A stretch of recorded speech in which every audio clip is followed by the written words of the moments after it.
Yes, sir. Yes, sir. Welcome to a new edition of the Sports Shop 27. I'm your host, Jermaine Coulter.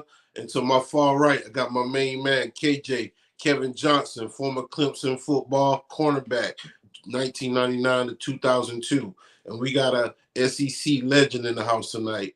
That's This right, guy man. right here, second team All SEC in 1998. And he was Mm-hmm. also freshman of the year. This guy right here put up a lot of big numbers, played for the Cowboys, and ended up going to the Jets. Yes. Had over 6,337 yards passing, 32 touchdowns, and 518 rushing yards with 3 On TDs. list. I'll give it up for my main man, Quincy Carter. Carter, What's baby. going What's on, up? What's Quincy? up? Oh, that's love, man. That's love. I appreciate the introduction, man. Thank you. Real, Thank you. real, man. Thank you for Problem, coming, man. man. Yep. For everybody that's watching, let them know where you're from and a little bit about your background. Well, I actually was born, I like to say I was born in Chicago, but I wasn't really. I was born in Bloomington, Illinois. But Okay. but right out the hospital, my mom grew up in Chicago Heights. My dad grew up in Chicago, and my mom was in school at Illinois State. So we from the hospital we went straight to Chicago. From Bloomington, and then I moved to Georgia when I was like 3 or 4 years old. So really, I'm a Southern boy, but I can't forget about my Chicago roots, man. My grandparents. My aunties, uncles, they won't let Yeah, me live it down. for I sure, for feel you. sure. Oh yeah, man. So what age you start playing sports, and what sport was your first love growing up? Man, I started playing baseball at 7 years old. Baseball is my first sport. Um, I would say that was my first love too. I didn't really get into football until I was about, I want to say 9 years old. And that's when I started playing football. But baseball was the first, sport I picked up, and really the first sport I fell in love with. Okay. Cool. So what position did you play in baseball? I played. I started pitching first. Then I played a little shortstop as I started to get a little older, about 9, 10 years old. Then I started playing catcher. But then when I was about 12, 13, I started to really settle in the outfield in center field, and I Mm. still pitched a whole lot. For my high school, I would probably, mostly play in the infield, shortstop and third base, and pitch. But for my travel ball team, I really started to take heed out there in center field. Mm. Cool. Hey, what's the reason you started playing sports? Was it some pro athlete you looked up to when you was younger? Well, actually, man, I was the kid that got dropped off at the recreation center, right after school. So my love for sports, man, really started, at the recreation park, right after we did our homework. We'll be playing a little bumper pool, be playing a little Yeah. ping pong, some basketball. So that's Uh, where my competitive nature, actually picked up at. And then, we'll take it outside, start playing a little wiffle ball. You know how that goes. oh yeah. And then, then when baseball season started, I would, pretty much be going home, I guess, about 6 o'clock. And then I see everybody else going to baseball practice, and I'm like, wait a minute, mama, what they doing? Yeah. uh, so that's how it all started, man. Shoot, me getting dropped off, at Gresham Park, man, as a young kid. Right. Nice. Right. So growing up in the 80s and in Decatur, talk about some of your experience and what did Decatur teach you growing up? Yeah, Oh cool. man, wow. Shoot, man, my city has taught me a lot. I would say toughness. Would come to the forefront of my mind right now. You have to be tough, and that's just not like being street tough, want to fight everybody, but tough, mentally. I grew up around a lot of athletes. There was a lot of competition. There's a lot of guys fighting, to get out on the field, even at a young age. And so we learned, to be mentally tough, to be physically tough too. you know.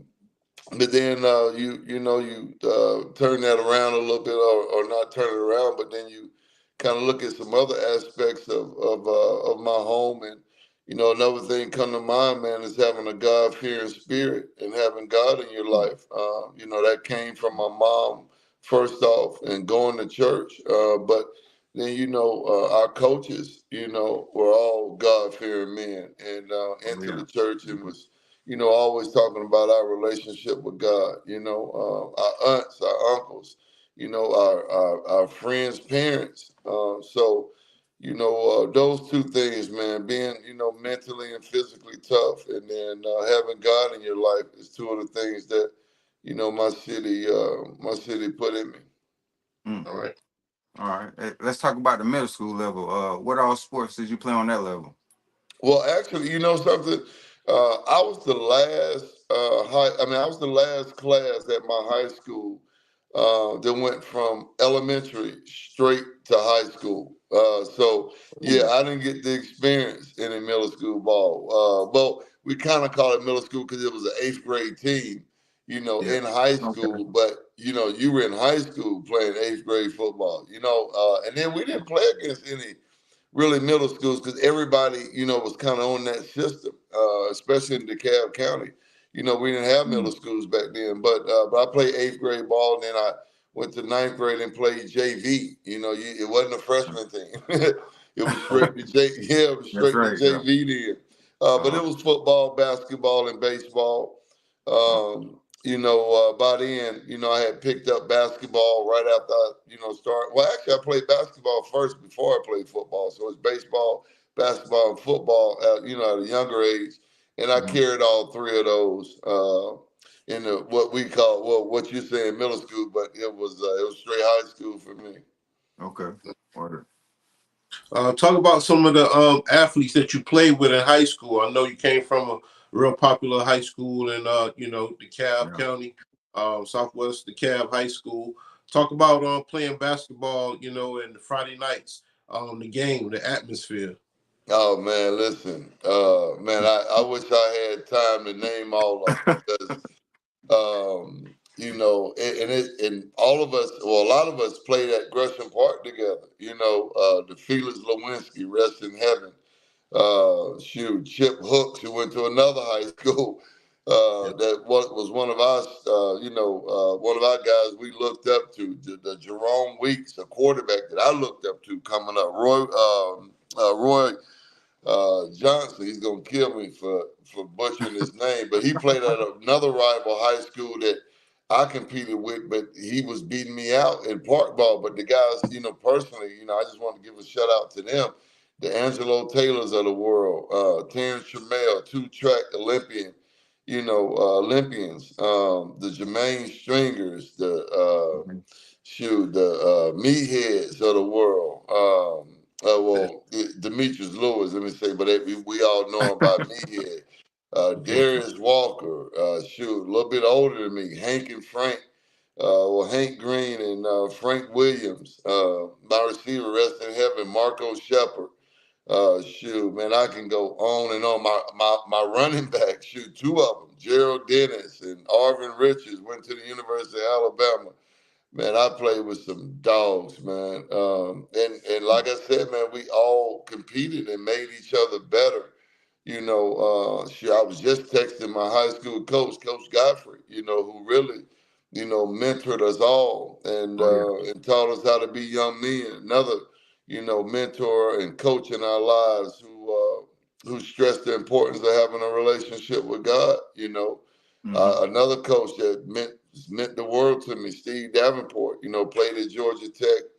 Um, Came up under the coaching ranks with Ralph Friedgen, and came to Southwest DeKalb, my junior year, and really taught me how to, dissect spread offenses, seeing 6 and 7 men in the box. I Oh, already had, read your developing the, defense. the option with Coach Godfrey, and then he just came and really, man, just kind of stamped me as an overall, all facet quarterback, running and throwing, reading defenses. So, man, I can go on and on talking about, the history of my high school, man, and what everybody's meant to me, and what how everybody's, kind of fed off each other, man, to be great. Okay. Okay. So in high school, I know you played quarterback. Did you play on the defensive side as well? I did, but people talk junk like I couldn't. But people don't understand. Yeah, me and my boys, man. Yeah, we trip all the time. I try to throw a little shots in there like I could have been a defensive player. I think I could have, because man, Oh people yeah. don't. Well, my boys know.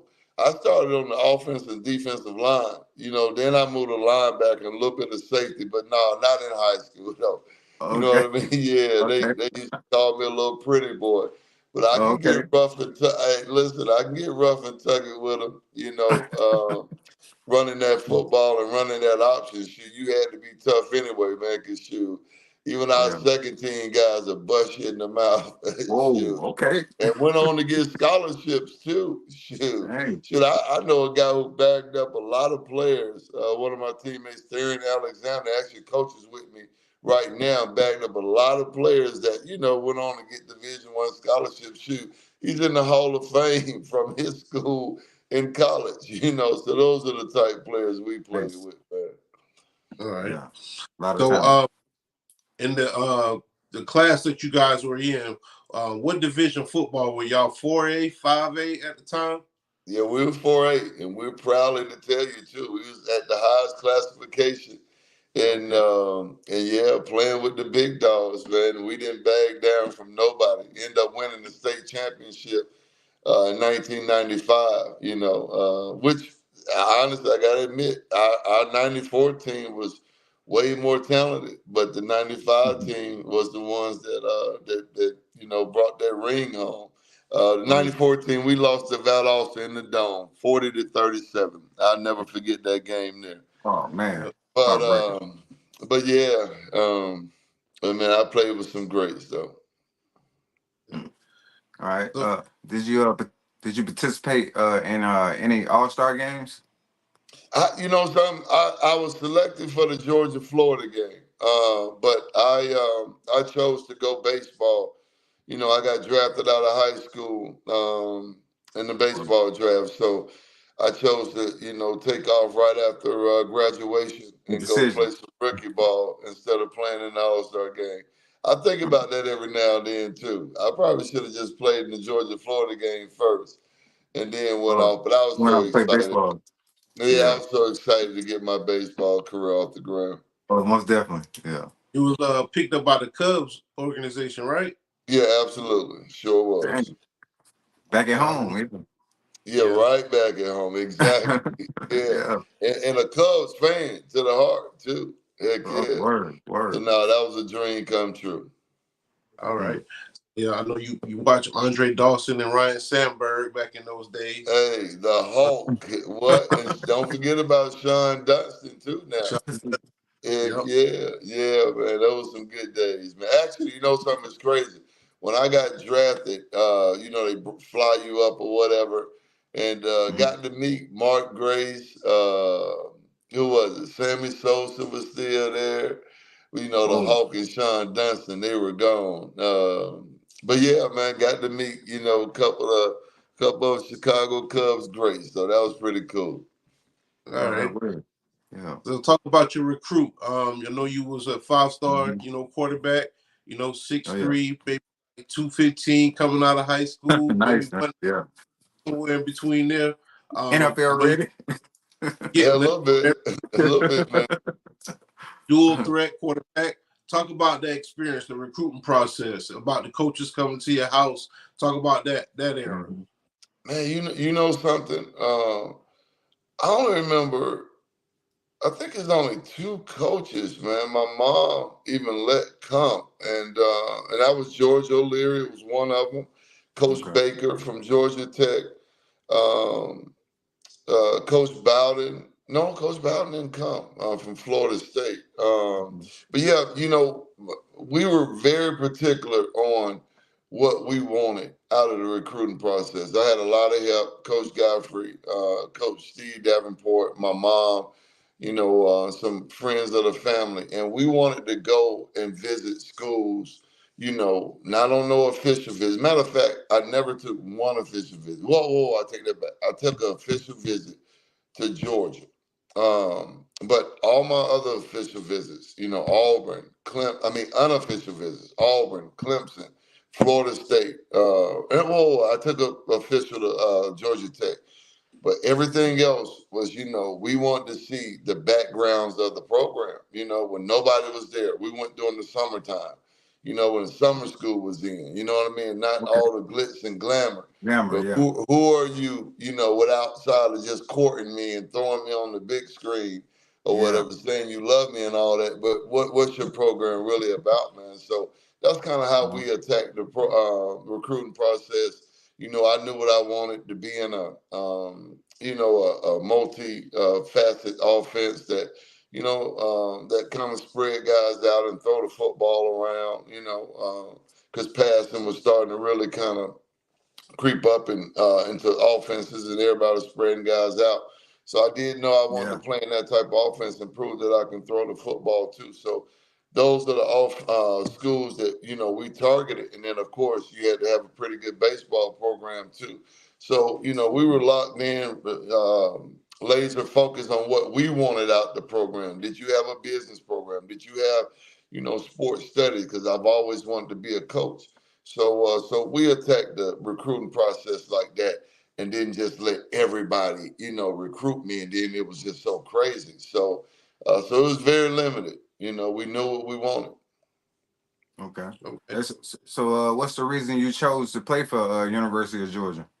Well, I signed with Georgia Tech first. Oh, Georgia Tech first. Okay. Yeah, out of high school, and Okay. one of the main reasons, they had an offense that, suited my abilities. Ralph Friesen was one heck of a offensive coordinator, and like I said, my high school coach learned up under him. There was a lot of the things that I was doing. Oh, yeah. The baseball program that I was coming up under at East Cobb. I had about 4 or 5 teammates sign with me to play baseball with me also. So it was just, and then being 15 minutes from home, shoot, not even that, going Yeah. down I-20 from Wesley Chapel. Oh, yeah. Shoot, about 10 minutes, from home and Oh, getting yeah. that home cooking. But it came down to Mhm. Georgia Tech and Florida State. That was my, top two. And Auburn kind of in the background. Georgia was actually on probation. So I didn't, think that I was going to be able to play in the bowl game. But I went off the baseball. Georgia got off probation. Georgia Tech had a pretty established quarterback there at Georgia Tech, and Joe Mhm. Hamilton. And so I Oh, wanted to yeah. stay home, and Georgia was the right fit. Mike Bobo was leaving. Coach Donnan, had an offense that, I really wanted to play in. Then I could play, with some of my friends, Jonas Jennings and Patrick Paz, guys around Georgia that I played, against in high school. So it was Mm-hmm. just the perfect fit, man, and God made a way. Yeah, most definitely. Who was the first guy that welcomed you to the campus? Was it a player? Was it a coach? Was it a student or counselor? Who was the person that made you felt Georgia home? Bulldogs was Uh, home. my homeboy Jonas Jennings Oh, went to Tri Cities. We started talking a little bit in that off season in baseball, and it became a viable option for me simply because Mike Bobo was leaving. And then, I could stay home too at the same time. And then the program was ascending and taking off. I think we were fresh off a Outback Bowl win against Wisconsin. And, like I said, that starting position was wide open. But Jonas, man, really convinced me um, that Coach Donnan was really going to give me a shot to play, to be a black quarterback at the University of Georgia, which was big to me. Yeah. So yeah, Jonas, man, my man, was the first, kind of contact that I started really thinking about Georgia. All right. Hey, talk about your first start with UGA and hearing all the crowd, your family there, stepping on the field. It was I know you had the crazy. jitters. Well, listen, man. If you ain't got no butterflies, You ain't Georgia. human. Yeah, then you shouldn't even be out there. But Yeah, yeah, man, it was a dream come true, man. You know, I've always dreamed of having that, announcement. oh yeah, Starting quarterback from Decatur, Georgia. yeah, baby. Yeah, heck yeah. So it was a dream come true to hear that. Well, I think second, third play of the game, it went deep to Champ Bailey on a post route. Ooh. So heck yeah. So, but now it's a dream come true. And then to play in front of those 90,000 down there in Athens, man, Mhm. it's not a better feeling. Oh yeah, Uh, definitely. Well, I got some highlights from those days. For everybody that's watching, make sure you subscribe on YouTube. Follow us Mhm. on Spotify, Deezer, and Facebook and Instagram. We have former Dallas Cowboy and New York Jet NFL quarterback Quincy Carter. All right, not on the rights to the video or the music in it. Quincy, stay right with us, okay? Yeah. I'm coming home, I'm coming home. Tell the world I'm coming home. Let the rain wash away all the pain of yesterday. I know my kingdom awaits, and they've forgiven my mistakes. I'm coming home, I'm coming home. Tell the world I'm coming.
To get back to the place I belong to. I'm coming home. I'm coming home. Tell the world that I'm coming home. Yeah. Let the rain wash away all the pain of yesterday. Ain't no I know pain. my kingdom awaits, and they've forgiven my mistakes. Thank I'm you. coming home. Coming I'm home. coming home. Coming Tell home. the world that Yeah. I'm coming. Hey yo, check this out.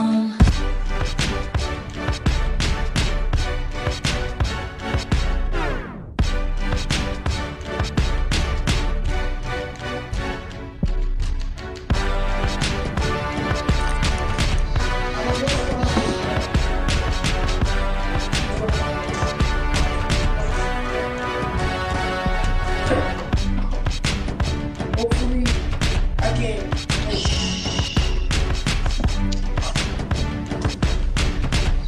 I'm coming home, I'm coming home. Tell the world that I'm coming home. Let the rain wash away all the pain of yesterday. I know my kingdom awaits, and they've forgiven my mistakes. Thank I'm you. coming home, Coming I'm home. coming home. Coming Tell home. the world that I'm I'm almost home. coming Check this out. home. Yeah.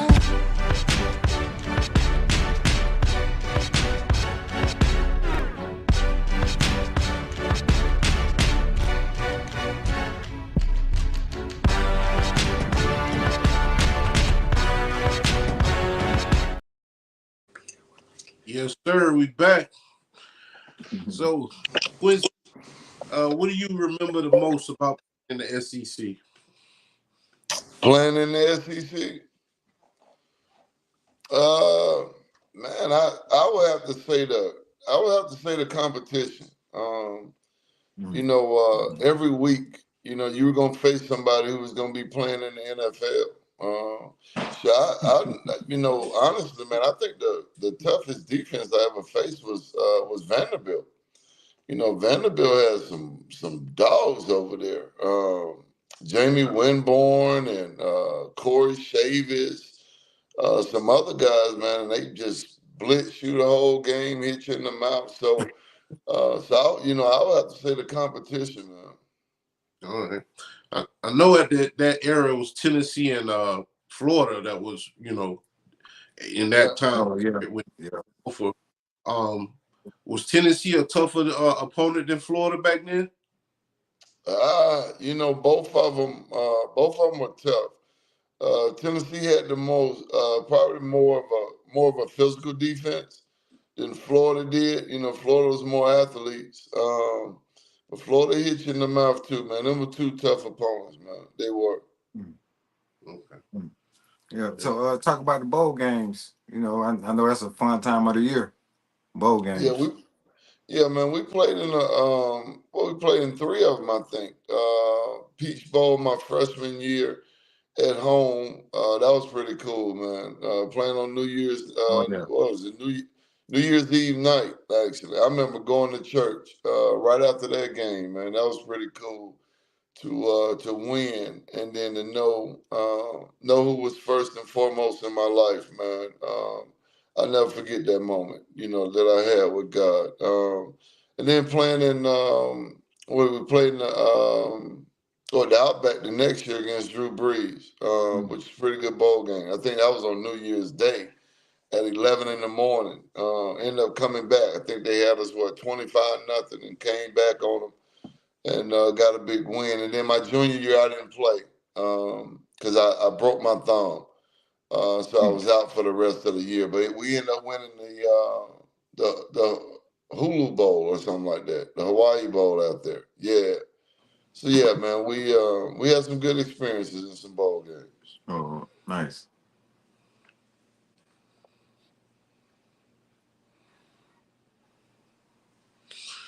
All right. Give me 1 second. All right.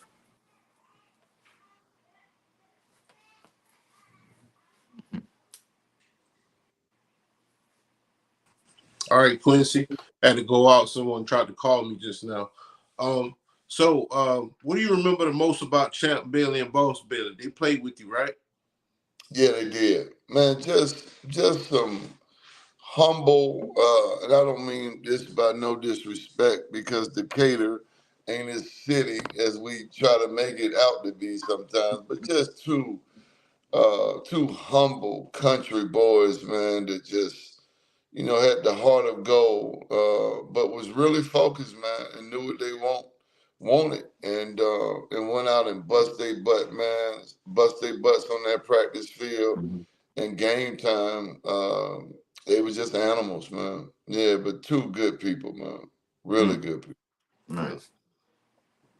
So you came in at Georgia. I think Hines Ward was the quarterback for a second, right?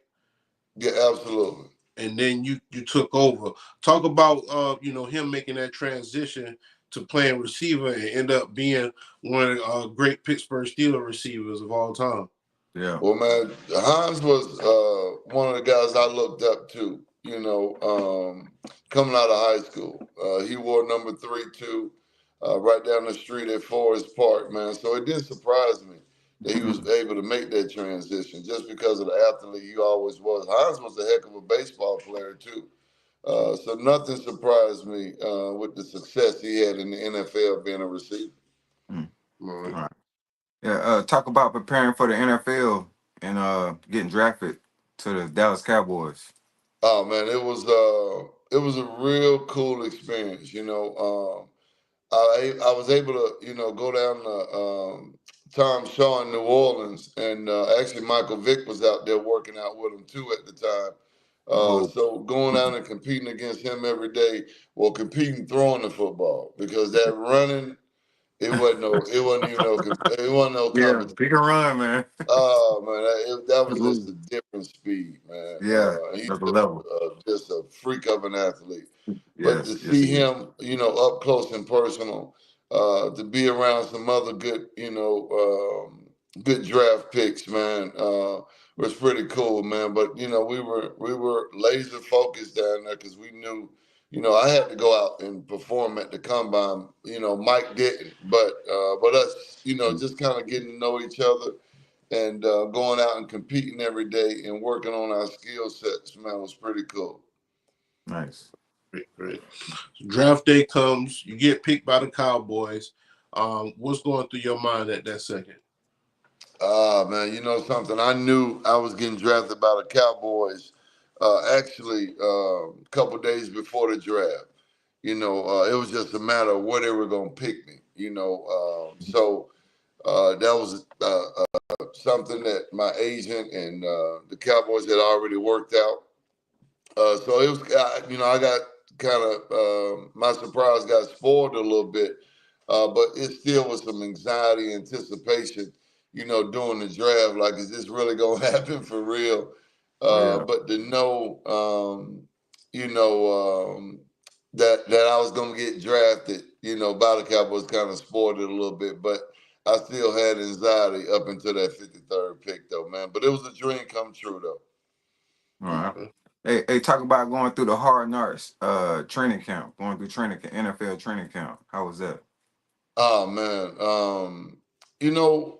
honestly, I don't. Um, we worked so hard in college, man, with tour days, and I want to say that our college training camp was harder than the NFL, but that we're pros at that point, in the NFL. And so it's a different, atmosphere. It's a little bit more laid back than I thought it was. And, I'm a intense kind of guy. So, man, the main thing about, college to me was, from college, but the NFL's training camp was learning the X's and O's as far as, the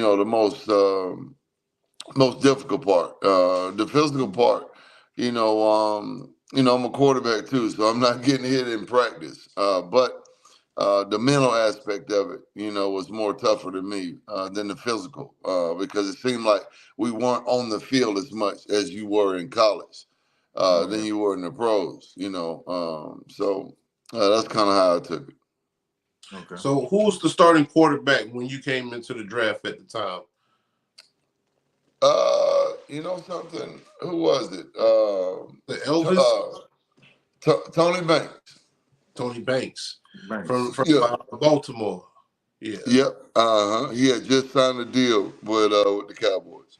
Okay. All right. So you get to the Cowboys. Tony Banks started. You work your way into the system. You take over. Talk about your first game as a Cowboy and your first start. Oh yeah. Well, shoot, my first start, man, I was shaking Doug Williams' hands before the game, which was a dream come true. He actually working for Tampa Bay at the time. Okay. So yeah, my first game was against Warren Sapp, Simeon Rice, Derek Whoa. Brooks. Yeah, it was crazy, but and it wasn't the best start either. Shit, I think I went like 9 for what 17, 34 yards or something. It was ridiculous with 2 picks. But the excitement of the game was all that I thought it would be. I just didn't have the best performance, But yeah, man, it was a dream come true, especially shaking, my hero's hand who won was the first black quarterback to win a Super Bowl, and you shaking Doug Williams' hand before your first start. That was Wow. pretty cool. Wow. Yeah. So who was the competition playing for the Cowboys? Who was the competition? What do you mean? Like in the conference, who was the competition that you know? Oh, shit. It was the Philadelphia Eagles. Oh, okay. Yeah, the Philadelphia Eagles. Sure, I think they had won like the last couple um, uh, division titles. And New York, actually, New York, I think, went to the Super Bowl the year before. I'm sorry about that. But, Okay. my toughest opponent was the Eagles, man. They came after you. They blitzed you. They played man-to-man defense and playing on that carpet at the vet. It Oh wasn't yeah. no joke. Yeah, I know, man. What was your favorite place to play in the NFL? Yeah, stadium. Shoot. It had to be at home. Yeah, playing in Cowboys Stadium. Okay. That was unreal. You see the dome open, you see the cheerleaders and all the mystique about the Cowboys, but to actually be playing on that field, yeah, it was pretty cool. So my best games was probably at home. All right, cool. All right. Yep. So you had receivers like Rocket Ishmael, you had, Emmett in the backfield. Talk about some of your teammates and how they made you feel comfortable after you became a starter. Yeah, man. Rocket was, dang near like my best friend, man. He took me up under his arms. He showed me how to be a pro. He showed me how to prepare your body for the next week. But sure, I had some other good teammates too. Terry Glenn's, rest in heaven. Dexter Coakley was another good one. Darren Woodson. But me and Rocket, we shared a special bond, man, and still good friends to this day too. Cool. All right. So you played at Dallas, then you went to the New York Jets. How was that? It was different. It was really, really different. Because you get spoiled in a sense playing for the Cowboys. We first thing Yeah. I noticed, I asked for some new socks and shirts and stuff like that, and then it's on your on your game day check that you're Oh, they getting. charged you, yeah. Yeah, and so Oh man. you go ask Bucky and Mike McCord, who actually I just seen at the game yesterday, my equipment guys, and you just get free stuff. But with the New York Jets, I was paying for stuff, so that was the biggest difference to me.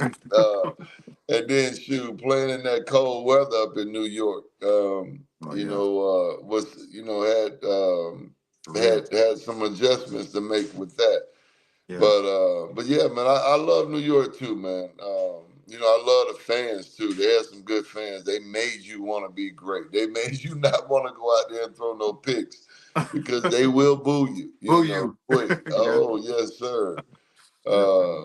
But yeah, that was the biggest difference, going up there to New York, having to pay for your own equipment. Wow. Dang, man. So you play in New York with Wayne Corbett and Santana Moss, correct? Yeah, two good teammates, man. Yeah, Heck talk yeah. about this a bit and throwing the ball to them because you had like the longest pass that season to Wayne Corbett, I think, or Santana Moss. I can't remember. Yeah, Santana. Yeah. Yeah, man. The most impressive thing about playing with those two, they showed me a different level of work as far as the communications with their quarterback.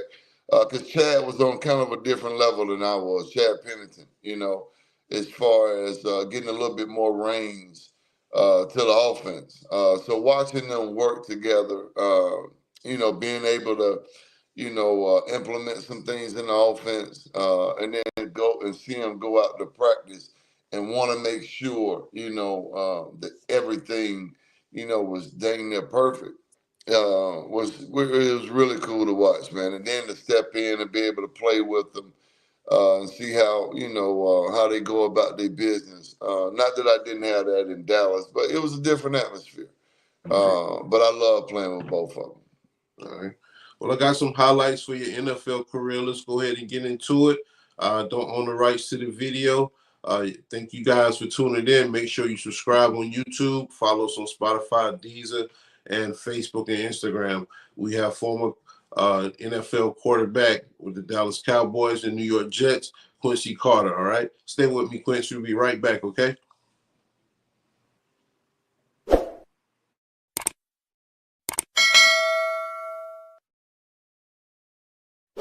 To get to the 44 for first down. The blitz coming. Carter throws long. Way down. Rocket Ismail. Heading for the goal line. Touchdown. First touchdown pass in the NFL career for Quincy Carter. 64 yards to Rocket Ismail. To not give Donovan McNabb a chance to come back.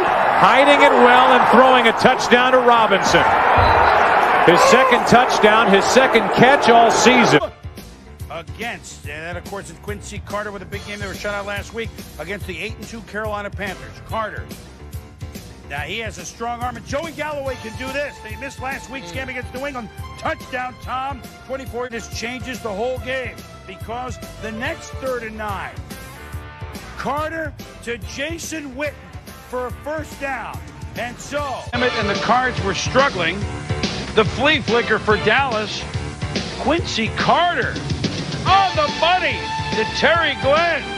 Miss America. It's a touchdown, and the Cowboys lead 7-0. Now 7-7. Carter can sling that thing. And watch what he does. He spent a lot of time in the pocket today, but watch the varying number of passes that he has, the touch passes, just like that one. Richie Anderson. Quincy Carter. 3 consecutive throws. Carter buys time and airs it out. Galloway. Joey Galloway for a touchdown.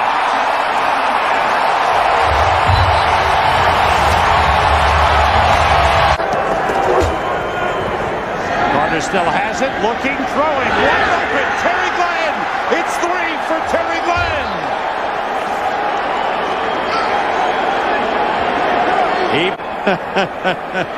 Field goal range for Billy Cundin. And here's the pass to the end zone, and it was caught by Bryant for the touchdown. Shotgun Tony excited, And he's going to carry a single wing football, and Quincy Carter high steps in for the touchdown. I got a little nervous there when I didn't see no backs in the backfield. At least they ran it in. It was a good design because they go to the shotgun, they get all the wide receivers out to the right side. You get that defense's attention. Everybody's going to be looking out to the right. You've got a triple set, and then they do the run back to the left side. They get the corner sealed. Nice jobs out on the perimeter with the blocks. Flozell Adams and 3 is the sole setback here. And Carter looking to throw. Stepping up, mobile, inside the 5, touchdown Dallas. Quincy Carter goes in from 8 yards, so Parcells writes down run, and they wind up running. Not the way he planned it, though. Well, he ran on first down. He ran a couple times to get down there, and then it's Quincy Carter who runs it in. But the play that he called, you're right, is a pass. And you see Quincy Carter going back here. And this is the thing. When you have speed and you can do this, and if you can't throw, if there's not something open, and you're Quincy Carter. Yes, sir. We back. So Quincy, you left the NFL and you played in the Canadian League or CFL? Oh, I wasn't there long. Yeah, I wasn't there long, man. Man, I made some really, really bad decisions. Actually started when I was younger, man, messing around, smoking weed, and end up, failing a test, and was in the middle of my addiction, actually, when I decided to go play up, up in Canada. And it was just a really bad time. Me and the general manager actually had an argument after practice one day, and I was cut immediately. And so my little Canadian stint didn't last but maybe a hot month. No, it wasn't. Well, I was up there for about a month and a half, but during training camp, I think I was only there for about 4 or 5 days.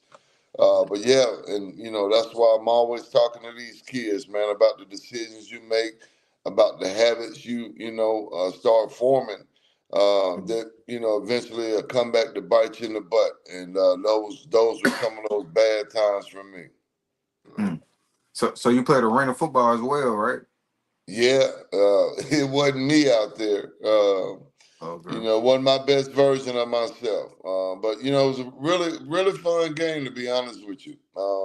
You really had to get that ball out your hands quick. Yeah, quick. Yeah, you did. And it was a fast-paced game, too. I had a lot of fun with it. Too much fun off the field. That's why I said I wasn't that best version of me.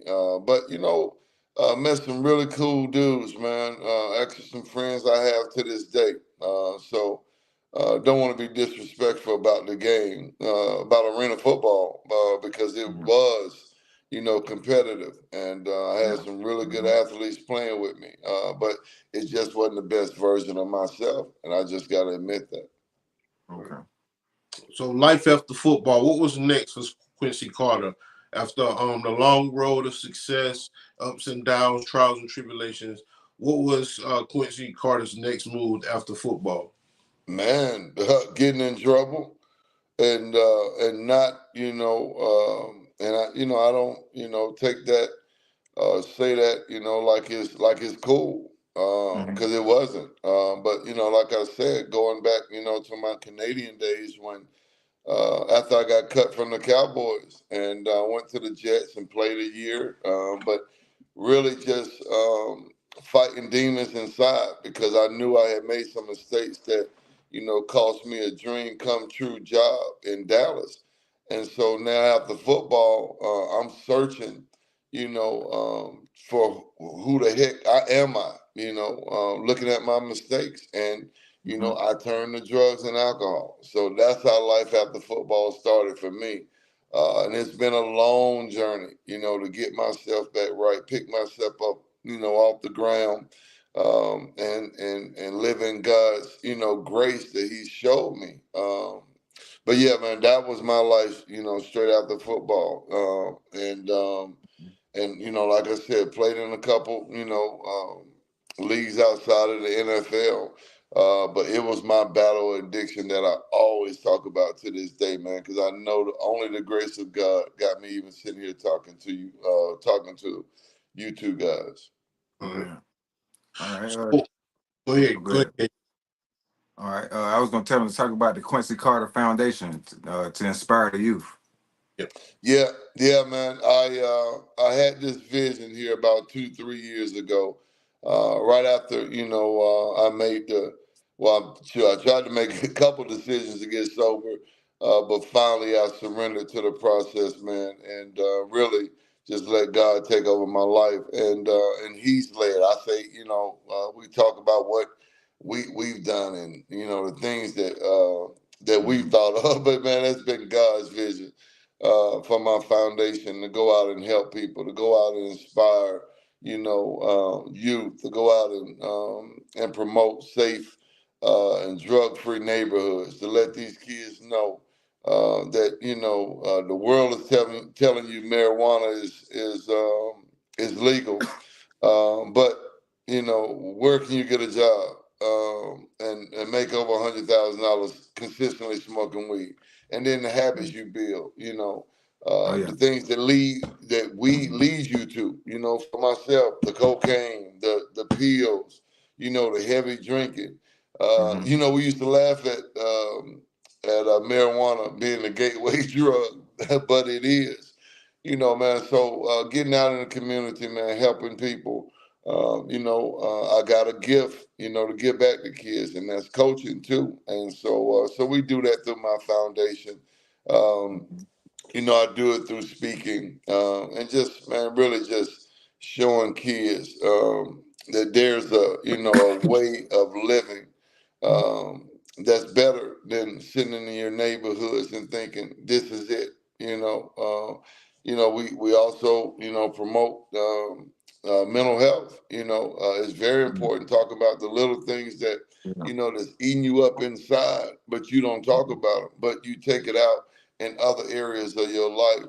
So these are the things. Helping the hunger is just, helping the homeless has just come up, a lot in our foundation too, where we're going out and helping and feeding people too, man. So, God's vision is just expanding. So, I like to say I had that vision, which it got brought to me.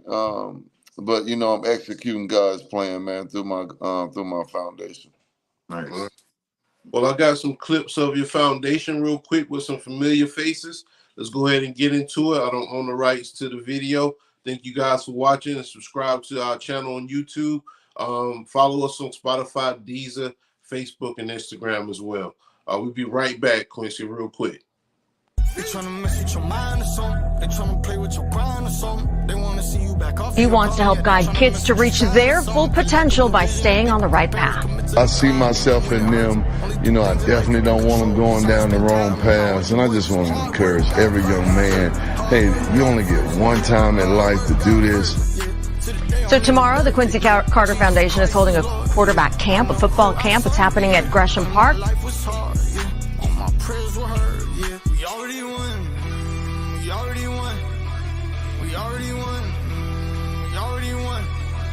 It's already done. Already.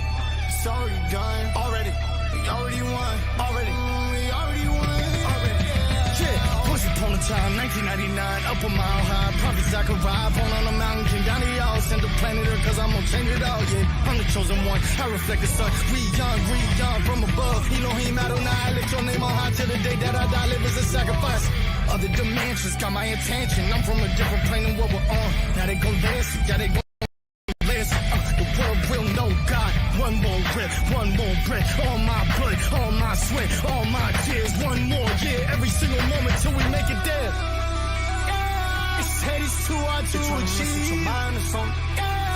I guess they forget it's me. I will fight and I believe. I know Yahweh watching me, Yahweh.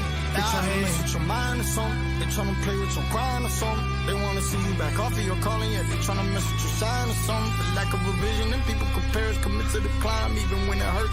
Only two things in life you can control. It's how you spend time and how hard you work. So hard work, God first. Hard work, God first, yeah. Hard work, God first. Hard work, God first, yeah. Jesus Christ is Lord. Jesus Christ is Lord. Jesus Christ is Lord. Jesus Christ, Yahweh. Yahweh!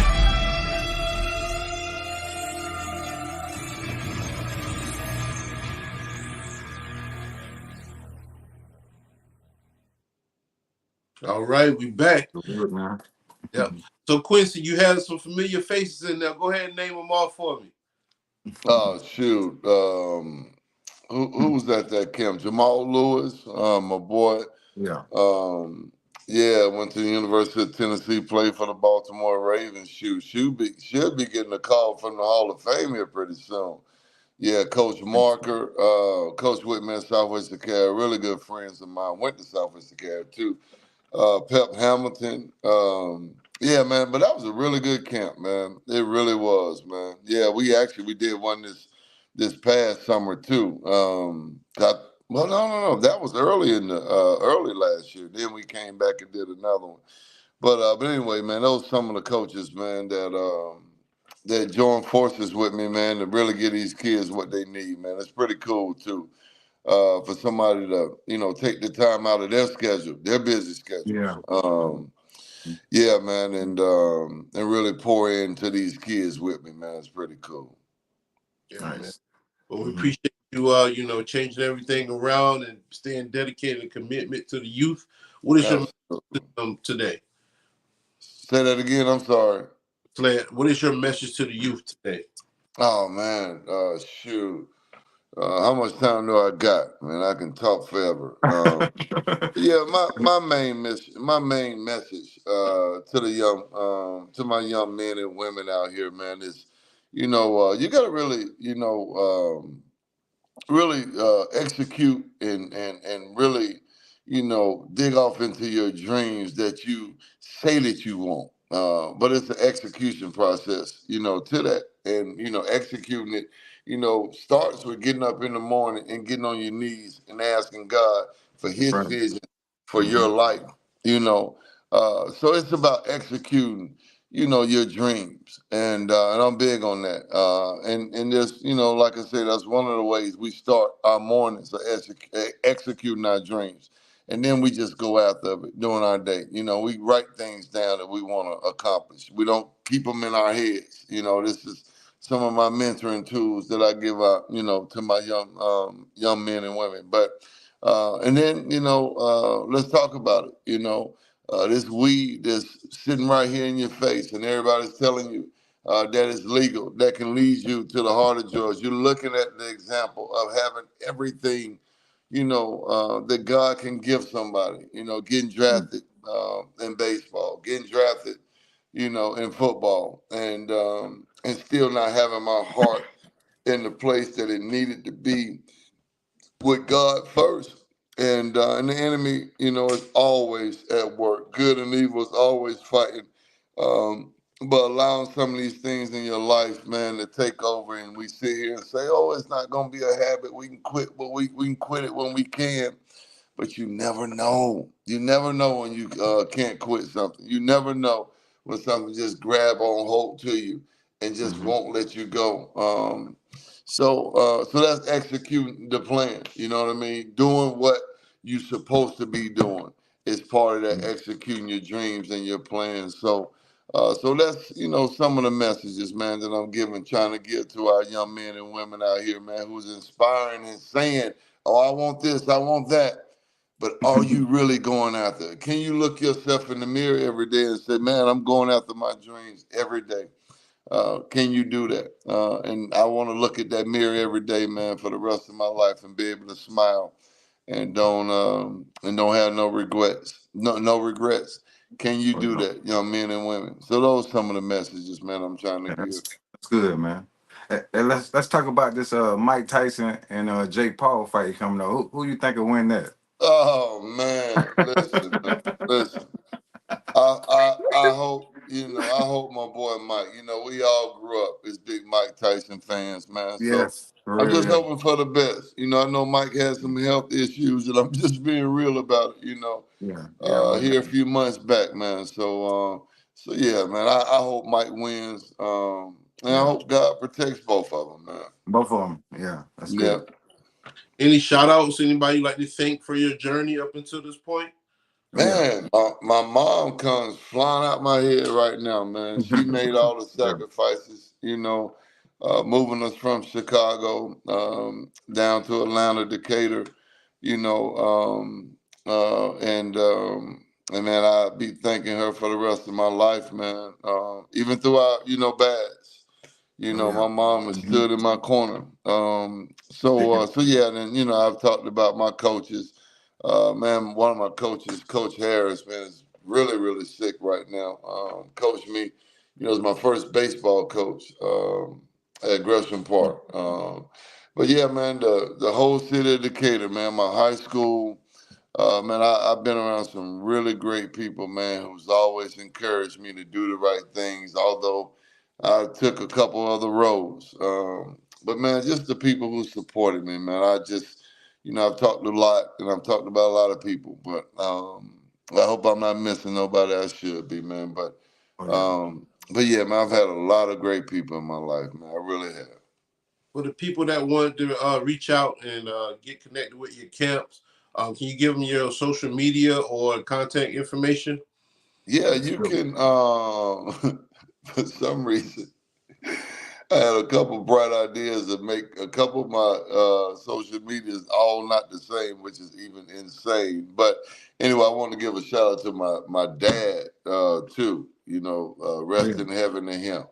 Which is my Facebook is Quincy Levon Carter, and Levon is a lot of people. Well, my real people know that's my real name, Levon. But my Facebook is Quincy Levon Carter. But you can also look me up on QuincyCarter17.com, and then also my foundation website, theQuincyCarterFoundation.com.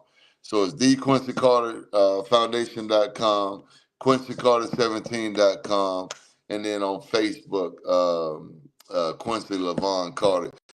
I'm old, and I know some of my players. Hey man, why are you still giving out your Facebook, coach? We do Instagram now. Yeah. Oh man, but yeah, those are the three main ones though that you contact me on. All right. Cool. Well, we love having you on the show, man. It was a great show. Man. Yeah, thank you for having me. Hey, no problem, man. Come back anytime. And if you know any players that got great stories like yourself, just shoot them information in case myself, and we'd be happy to set it up, okay? Okay, baby. Hey, y'all stay blessed, man. Yes, sir. Man, you too. All right, baby. You guys, thanks again, man. Another edition of Sports Shop 27. I'm your host, Jermaine Coulter. I'd like to thank my main man, KJ, Kevin Johnson, former Clemson cornerback, and also today's guest, former Dallas Cowboy and New York Jet quarterback, Quincy Carter. All right. For everybody, you know our motto: it's not how you start, it's how you finish. Until next time, you guys be safe. Peace out.